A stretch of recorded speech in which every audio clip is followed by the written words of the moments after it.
Turkey ने कहा कि इंडिया के लिए यूनाइटेड नेशन सिक्योरिटी काउंसिल के अंदर एक परमानेंट सीट रखो। यूनाइटेड नेशन सिक्योरिटी काउंसिल की जो सीट है वो बहुत ही इंपॉर्टेंट है।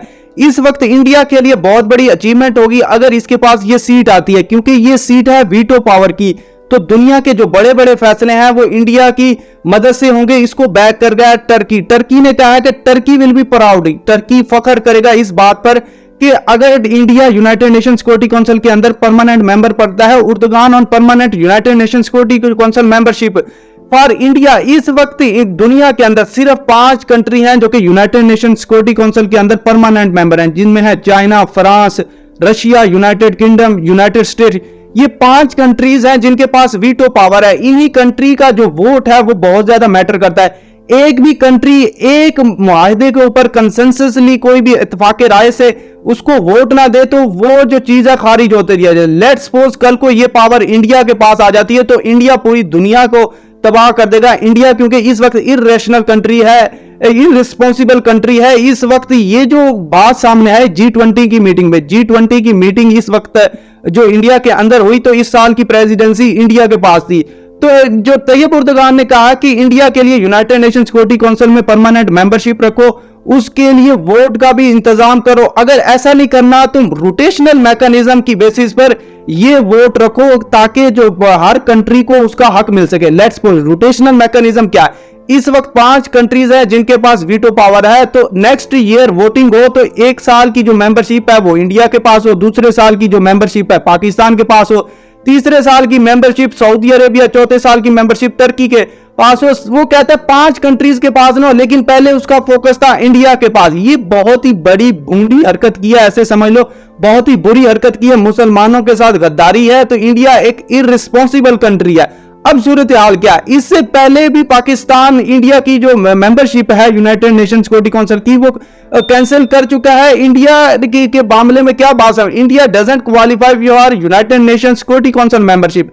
तो पाकिस्तान ने बहुत एहतजाज किया था 2020 में जब ये मामला सामने आया कि इंडिया के लिए यूनाइटेड नेशन सिक्योरिटी काउंसिल में एक मेंबर के लिए एक सीट रखो। तो पाकिस्तान ने क्या स्टांस अपनाया था, 9 लाख जो ट्रूप्स हैं इस वक्त कश्मीर के अंदर डिप्लॉय है, इंडिया ने किए हैं, वो यूनाइटेड नेशन सिक्योरिटी काउंसिल की जो करारदान है उनकी वायलेशन करे। कैसे ये पॉसिबल है वो यूनाइटेड नेशन सिक्योरिटी काउंसिल के अंदर एक वीटो पावर हासिल करे, उससे दुनिया के फैसले करे, अपनी मर्जी से कोई भी फैसला एक्सेप्ट करे, कोई भी फैसला रिजेक्ट करे। वो किसी भी वक्त लाइन ऑफ कंट्रोल क्रॉस करने की सोचता है, इवन के पाकिस्तान को बहुत ज्यादा धमकियां देता है। तो लेट्स सपोज अगर उसके पास वीटो पावर आ गई तो पाकिस्तान को जैसे एटॉमिक अटैक की धमकियां देता है, तो पाकिस्तान क्या बर्दाश्त कर सकेगा ऐसी चीजें? बिल्कुल भी नहीं, क्योंकि उसके पास वीटो पावर होगी। तो पाकिस्तान ने क्या स्टांस बनाया था, the country has no qualification for United Nation Security Council membership. ना तो इंडिया परमानेंट मेंबरशिप ले सकता है, ना ही नॉन परमानेंट मेंबरशिप ले सकता है। इस वक्त यूनाइटेड नेशन सिक्योरिटी काउंसिल में टोटल 15 मेंबर है, 5 हैं परमानेंट और जो 10 मेंबर हैं वो नॉन परमानेंट है। 2 साल के लिए आते हैं, उसमें कभी पाकिस्तान भी बन जाता है, इंडिया भी बन जाता है। तो इस सूरत हाल में यह देखना है कि टर्की क्यों बैक कर रहा है इंडिया के लिए मेंबरशिप। टर्की क्या चाहता है, टर्की की जो इस वक्त जो पोजीशन है वो स्ट्रेटेजिकली बहुत ज्यादा इंपॉर्टेंट है।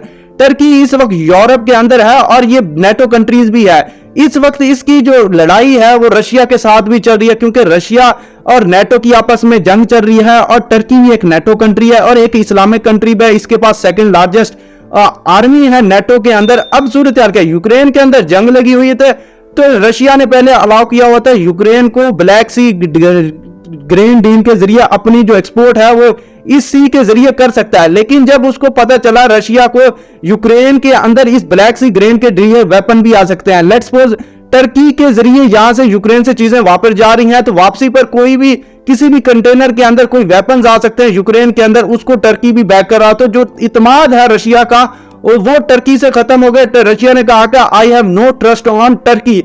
तो टर्की अकेला रह गया बेचारा। तो इसी वजह से वो इस वक्त इंडिया की मदद लेना चाहता, क्योंकि इंडिया के जो तल्लुकात हैं वो रशिया के साथ बहुत अच्छे हैं। वो कह रहा है अगर आज मैं यूनाइटेड नेशन सिक्योरिटी काउंसिल की परमानेंट सीट के लिए इंडिया को सपोर्ट करता हूं तो ब्लैक सी ग्रेन डील के जरिए मुझे फायदा होगा, क्योंकि टर्की को भी बहुत ज्यादा चीजें यूक्रेन से लेता है, यूक्रेन बहुत ज्यादा सप्लाई टर्की भी करता है। अगर ये सप्लाई परमानेंट सिचुएशन के लिए बंद रहती हो टर्की भी भूखा मर जाएगा। इसी वजह से वो इंडिया की सपोर्ट कर सकता है। लेकिन पाकिस्तान के लिए भी ये खतरा, उम्मत मुसलमान से भी ये गद्दारी होगी, क्योंकि ये ऐसा पागल कंट्री है जो किसी वक्त भी कश्मीरियों के ऊपर अटैक कर सकता है, उनके जो इंसानी हकूक है उनकी खिलाफ वर्जी कर रहा है। कैसे पॉसिबल है ये फ्यूचर के अंदर बाकी मुसलमानों के साथ अच्छे तल्लुकात रखेगा, ये पाकिस्तान के साथ तो इसका रिस्पॉन्स बुरा होने वाला है। इसकी जो टर्की के साथ एक्सपोर्ट है वो भी बहुत ज्यादा है। टर्की के साथ इसकी जो एक्सपोर्ट है $10 बिलियन की हुई है, फिजिकल 21 से 22 तक है। ये जो आप नंबर देख रही है बहुत बड़ा है। इवन के पाकिस्तान की जो ट्रेड है टर्की के दरमियान वो बहुत ही बिल्कुल भी नहीं हुई।